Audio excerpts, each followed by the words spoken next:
Yo, what's up, guys? I'm here to review Zenless Zone Zero. Give my thoughts on it. Just been playing it for the past couple of days, and I'm just gonna tell you guys what I think about it. Tell you if it's like a good game or not. So let's start off with discussing the elephant in the room, the combat.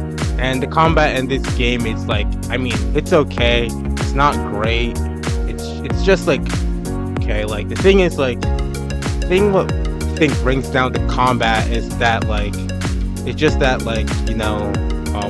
it's just the enemies are really easy and there's no difficulty.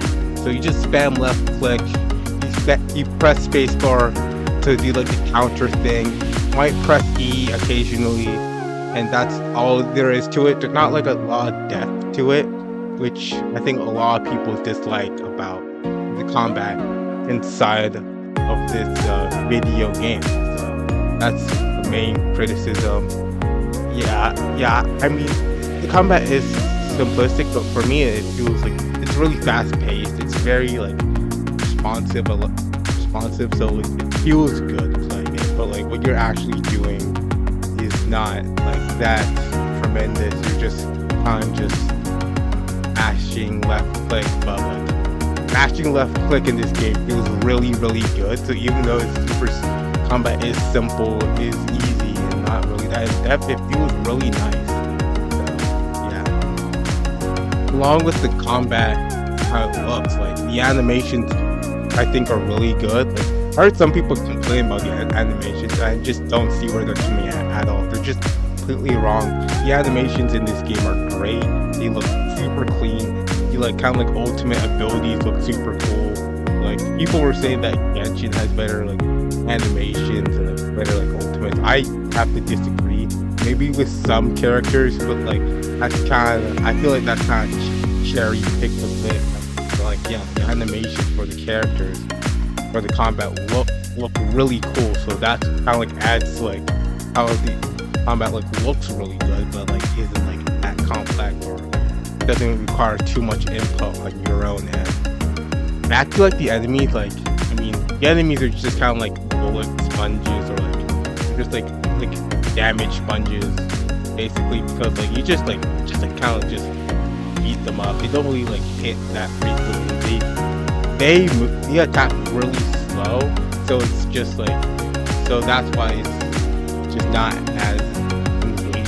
Combat isn't that engaging in that way, because the enemies attack slow, so you don't have to anticipate what they're doing at all.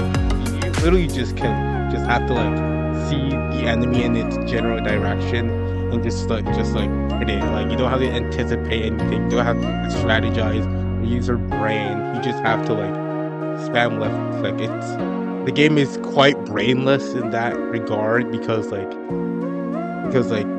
you just don't have to think. You literally don't have to think, "I'll play this game. Oh, a monkey could play this game," and they'll probably do pretty well. And just you can just spam left click, and I know I'm kind of repeating myself, but the enemies in this game, there is zero difficulty. They're not really that engaging at all, because there's zero difficulty.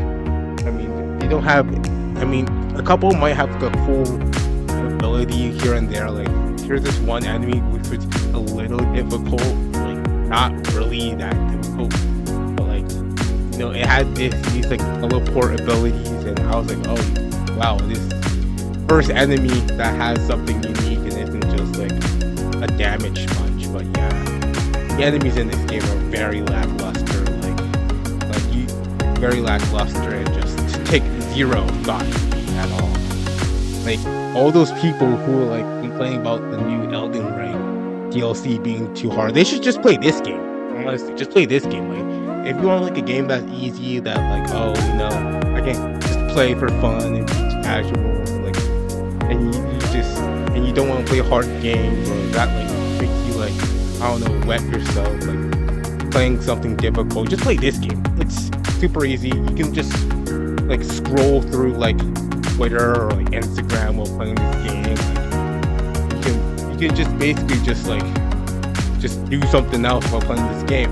It's just, I mean, if you're complaining about Elden Ring being too hard, like for some reason, like because like you just suck at games, just play this game. Like if you suck at gaming, play this game. Because like you don't need to use your brain or actually be good at anything. You just have to like spam left click. Like if you can press the left click button, you're good. Like you're solid.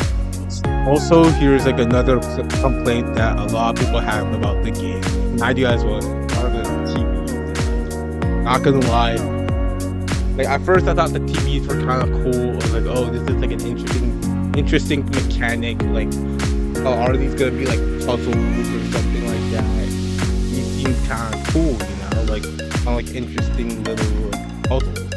But nope, these are like these TVs. It's just basically like, so like the TV. I'm probably gonna show some gameplay of it. Like, it's basically just like move like the bamboo across the TV and stuff, and like you encounter enemies this way, and like get good like rewards and like currency in the game. Like do it like with the TV when you like go through like the TVs and stuff, and the TVs are just such a big part of the game. And like this game was advertised as being like a combat game. Oh, if you're like really into like fighting games, you can like, this game is for you, you know. But like it's not like that at all. It's just 70% these TVs, and like TVs are annoying. Like it's just like the thing is like the TVs just, I'm sorry, they're just not that visually like appealing. Like it's just like, it's not like you're like in like a world and you're searching for things, or like, or actually, and you're like doing puzzles within like a world. It's just kind of like these like TV screens, and you see the little like rabbit bang boo thing go across the screen, and it's just not engaging at all. Like it's just so much time is dedicated to these like to like the TV portion, and it's just not fun at all. It's just quite annoying, quite like it just really boring. Like yeah, the TV section is extremely boring, and just like it honestly should just be cut in half. Like I think it works for some game modes. Like I think you can make it work for some game modes, but for story it just kind of takes away from what's happening in the story. They're just not really enjoyable at all. So going into the story end, I'd say it's okay. Like the story's not great. The way it's told is really good. Like compared to like, you know, Honkai Star Rail and like Genshin, like the way the story is told is a lot better than in those games, because like they're like the characters are just standing, like they don't do much at all. Like, if a character makes like a motion, it kind of like cuts to like a different part, or like if they like change scenery, it just the cutscene just cuts to like to where they're like in a different place or something. So like the way the story's told here is pretty good. I really like the comic part when it's like a comic book. I think that's like a really cool part. I like the animations. They're really, for like the cutscenes, they're very expressive and stuff, and like just the way like the story is told is a lot better than in Genshin and Star Rail. But the story itself it's okay. The story itself is okay. Like it's not great. It's an okay story. I kind of got bored when it just then started to like not care after like chapter one, you know. So like the story's okay. Like it's pretty bad, to be honest. Moving on to the characters, I think the characters in this game are like really good, and like yeah, they look really cool. I heard like some people don't like the way the look of like the S rank characters, and I don't know why. I think they generally look cool. I like the characters are funny, they're entertaining in said story, so yeah, I like the characters. So characters are pretty good. As for like the gacha system in the game, it's like the same as Honkai Star Rail and Genshin Impact. There's the 50-50 that you can lose for your character. A tweet that they gave us like a free 5-star.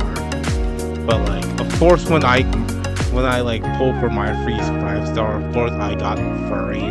Like of all of like the waifus I could have gotten, like literally I could have gotten like I would have been fine with any of the waifus. That's what I told myself. But then of course I got the one furry.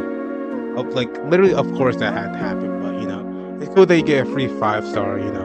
You get like a lot of free polls with that as well. So they're being generous at the start, so that's good. So, yeah, it's good that. But although like getting like the premium currency does feel like kind of a slog. It's not like in all the Hoyo games. I think like getting like the premium currency and Genshin is like I think that's like the best. Like in Honkai Star Rail, it's very fast for you to get it, but for Genshin, it's like the most enjoyable. You just go explore the open world and just do stuff there, and just like discover things, and that to me just feels like the most enjoyable way of getting like primo gems in like Genshin's case, and like Star Rail case will be Stellar Jades. I don't know I forget what they're called in like Zenless Zone Zero, but getting like that like currency, like it's like it feels the best in Genshin. But yeah, also like the thing is with like just like getting the current like holes in Zenless Zone Zero, it can be kind of a slog, kind of a grind, especially since like the gameplay itself is like can get really repetitive, which isn't the same case as in Star Rail and Genshin, because like the gameplay in those games is fresh. It stays fresh. It's not repetitive, but it gets really repetitive and like, pretty brainless. Zenless Zone Zero. So grinding for stuff, this feels more like a